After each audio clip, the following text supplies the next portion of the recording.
किसी भी मार्केट को उठाने या गिराने के लिए पैसों का फ्लो बहुत बुरी तरह इंजेक्ट करना या निकालना बहुत ज़रूरी होता है। यानी बाइंग और सेलिंग ज़ोरदार आए, और पैसा तभी आता है जब वहाँ ब्लैक मनी का इनफ्लो किसी तरह से अलाउड होता है। जैसे कितने लोग बोलते हैं कि हमारी पाकिस्तान स्टॉक एक्सचेंज क्यों नहीं उठती, तो उसके पीछे बहुत सारी वजूहत अपनी जगह। एक बहुत बड़ी वजह यह है कि आपको जितना, अगर आप 100 रुपये का शेयर ले रहे हो तो पूरे 100 रुपीज़ आपने डिस्क्लोज करना ज़रूरी है। तो उस वजह से वो जो सिर्फ वाइट मनी वाले हैं वही आ सकते हैं जिनके पास ट्रेल मौजूद है। वो ब्लैक मनी वाला बंदा ही भाग जाता है, तो वो एक बहुत बड़ी तादाद है, क्योंकि हमारे यहाँ बहुत कम लोग टैक्स पे करते हैं, टैक्स नेट हमारा बहुत कम है। तो इसी तरह आते हैं प्रॉपर्टी मार्केट के ऊपर। तो 2016 से पहले प्रॉपर्टी मार्केट तो एक आइडियल थी। तभी आपको पता होगा कि 2010 से लेके 16 तक प्रॉपर्टी मार्केट में एक बहुत बड़ा रेला आया था, कितनी बड़ी थी। तो उसमें बहुत ब्लैक मनी भी पार्क हुआ था, क्योंकि उस दौर में ये होता था कि आपकी जो ऑफिशियल वैल्यू होती थी वो बहुत कम थी और मार्केट वैल्यू ज़्यादा थी। यानी अगर आपको 1 करोड़ की प्रॉपर्टी लेनी है तो ऑफिशियली आपको शायद 10 लाख समझ लो दिखाने होते थे, 10% या इतना कम अमाउंट दिखाना होता था। लेकिन 2016 से के बाद से FBR वैल्यूएशन में चेंज आया। अगर आप लोगों को याद हो, 2016 के एक रमज़ान था, मुझे पूरा याद है, कि जिसमें ये चेंजेस आई थी, और उसके बाद फिर FBR वैल्यूएशन बढ़ गई। यानी अगर फॉर एग्जांपल मैं एक बात बोल रहा हूँ कि अगर आपने 10 करोड़ का प्लॉट लेना है या 8 करोड़ का लेना है, तो अब 4 करोड़ आपको ऑफिशियल दिखाने होंगे, यानी ऑफिशियल पेमेंट करनी होगी। यानी अब यहाँ पर डिस्क्लोजर आ गया। तो ऐसी सूरत हाल में फिर स्टॉक प्रॉपर्टी मार्केट गिरी थी और बिल्कुल पॉज हो गई थी, और उसके बाद से शायद आज तक हमें वो तेज़ी नज़र नहीं आई। तो उसकी वजह यही थी कि ऑफिशियल वैल्यूएशन बढ़ गई थी। अच्छा, उससे पहले 2016 से पहले DC वैल्यू पे काम होता था, लेकिन 2016 में इन्होंने चेंज की। अच्छा, 2016 में इन्होंने चेंजेस किए और फिर उसके बाद आहिस्ता आहिस्ता इन्फ्लेशन रेट से मजीद बढ़ा रहे हैं और अभी तक बढ़ा रहे हैं ये, राइट। अच्छा, 2016 में इन्होंने इसकी कुछ कैटेगरीज बना दी थी। जैसे पहली तो मैं एक चीज़ बता दूं कि बैंगलोर्स को ये लोग वैल्यू कर रहे थे स्क्वायर यार्ड्स पे, और जो फ्लैट्स वगैरह हैं वो स्क्वायर फिट के हिसाब से कर रहे थे। अच्छा, कमर्शियल प्रॉपर्टी की वैल्यूएशन अलग थी, रेजिडेंशियल की अलग थी, शॉप्स की अलग थी, ऑफिस की, सबकी इन्होंने अपनी अपनी कैटेगरीज बनाई हुई हैं। अच्छा, जो प्लॉट्स की इन्होंने कैटेगरीज बनाई हुई हैं, स्पेसिफिकली उस पर बात करता हूँ, तो उसमें आपके पास A1 कैटेगरी है, A है, B है, C है, D है, E है, F है, इस तरह है पूरा। तो A1 कैटेगरी में इन्होंने बहुत अच्छे एरिया डाले हैं, जैसे PCHS डाला हुआ है, समझ लें आप, डिफेंस है, क्लिफ्टन है, लेकिन इन्होंने पूरा डिफेंस उठा के डाल दिया है। अब यहाँ पर एक मसला आ गया, जब इन्होंने पूरे डिफेंस को A1 कैटेगरी में डाल दिया ना, और एक मैं अपनी तरफ से बोल रहा हूँ कि 500 गज का जो ऑफिशियल वैल्यू इन्होंने समझ लें कर दी है 4 करोड़ रुपए अपनी तरफ से, प्लस माइनस, मुझे अभी इतना याद नहीं है, तो प्लस माइनस माफ़ कर दीजिएगा। तो 500 गज के प्लॉट की ऑफिशियल वैल्यू 4 करोड़ डिक्लेयर करना ज़रूरी है, यानी 4 करोड़ आपको वाइट दिखाना, वाइट अमाउंट में पे करना ज़रूरी है। ज़रा सुनना। तो अब वहाँ मसला ये हुआ कि पूरे डिफेंस की वैल्यू एक जैसी नहीं है। चले हम मान लेते हैं कुछ डिफेंस के ऐसे फेजेस हैं जहाँ पे वैल्यू 8-10 करोड़ का भी प्लॉट है, 12 करोड़ का भी है। तो अगर 12 करोड़ मार्केट वैल्यू का प्लॉट है और उसकी ऑफिशियल वैल्यू 4 करोड़ है, तो लोग लेंगे, क्योंकि उनको एक अच्छा खासा पैसा उनका पार्क हो जाएगा। लेकिन कुछ ऐसे फेजेस हैं, जैसे फेज 8 में शायद मैंने गालिबन साहिल का एरिया है, कौन सा एरिया है, जहां पर मार्केट वैल्यू कम है और ऑफिशियल वैल्यू ज्यादा है। यानी जो ऑफिशियल FBR वैल्यूएशन का टेबल है वो समझ लें 4 करोड़ रुपए शो करता है, और वहाँ प्लॉट 3.5 या 3.25 का हो गया है। यानी कुछ ऐसे प्लॉट है, मेरे ख्याल से गोला कटिंग वाला प्लॉट कहलाता है, जो डेड एंड वाला होता है, या कमर्शियल फेसिंग वाला प्लॉट होता है, तो उसकी वैल्यू थोड़ी सी कम होती है। इस तरह के कुछ इश्यूज होते हैं। तो अब वहाँ मार्केट वैल्यू कम है और ऑफिशियल वैल्यू ज़्यादा है।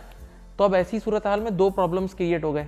एक प्रॉब्लम तो ये कि भाई अगर कोई डील करेगा, तो अगर 3.5 करोड़ की मार्केट वैल्यू है 3.25, तो उसको पहले 4 करोड़ ऑफिशियल देने पड़ेंगे। तो क्या फिर वो सामने वाले बायर से वापस लेगा, यानी सेलर से वापस लेगा, और रिवर्स करनी पड़ेगी उसको ट्रांजेक्शन का कुछ अमाउंट। और सेकंड ये है कि जब इतना बड़ा वाइट अमाउंट शो करना पड़ रहा है, तो समझ लें उन एरियाज में फिर लोग घुसते हुए ही डरते हैं, क्योंकि सारा पैसा उनको पता है हमें वाइट मनी शो करना पड़ेगा। अच्छा, ये वैल्यूएशन उन एरियाज के लिए बहुत अच्छी है, जैसे कुछ एरियाज ऐसे हैं PCHS वगैरह में, जहाँ 500 गज का प्लॉट 10, 12, 13 करोड़, ये डिपेंड करता है, वेरिएशन उधर ज़्यादा है, तो वहाँ तो इसका इनफ्लो है। अच्छा, इसके अलावा जब आप प्रॉपर्टी बाय करने जाते हैं तो 1% एक एडवांस टैक्स देना होता है, 1% ऑफ ऑफिशियल वैल्यू। जो पहले 1% ऑफ ऑफिशियल वैल्यू था, अब 2023 से 2% ऑफ ऑफिशियल वैल्यू हो गया है। हाँ, वो एडजस्टेबल होता है, लेकिन इट्स अ कैश फ्लो।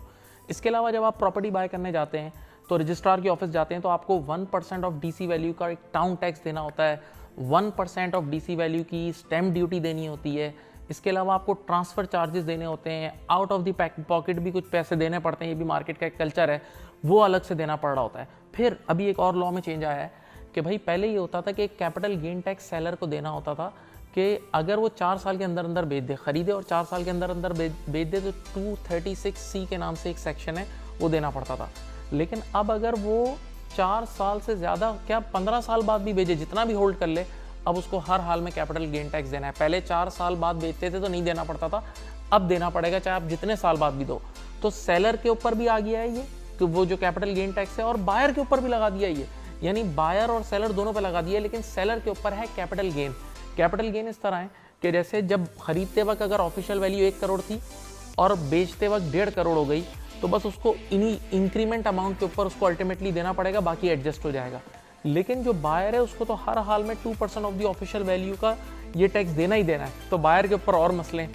अच्छा, ये याद रहे कि ये जो सारे प्रॉपर्टी मार्केट पे जो टैक्सेस वगैरह बढ़ रहे हैं ना, ये IMF की रिक्वायरमेंट भी है भाई, IMF की पक्की रिक्वायरमेंट है। और अब तो हम ऐसे फंस गए कि हमें IMF की हर बात माननी होगी।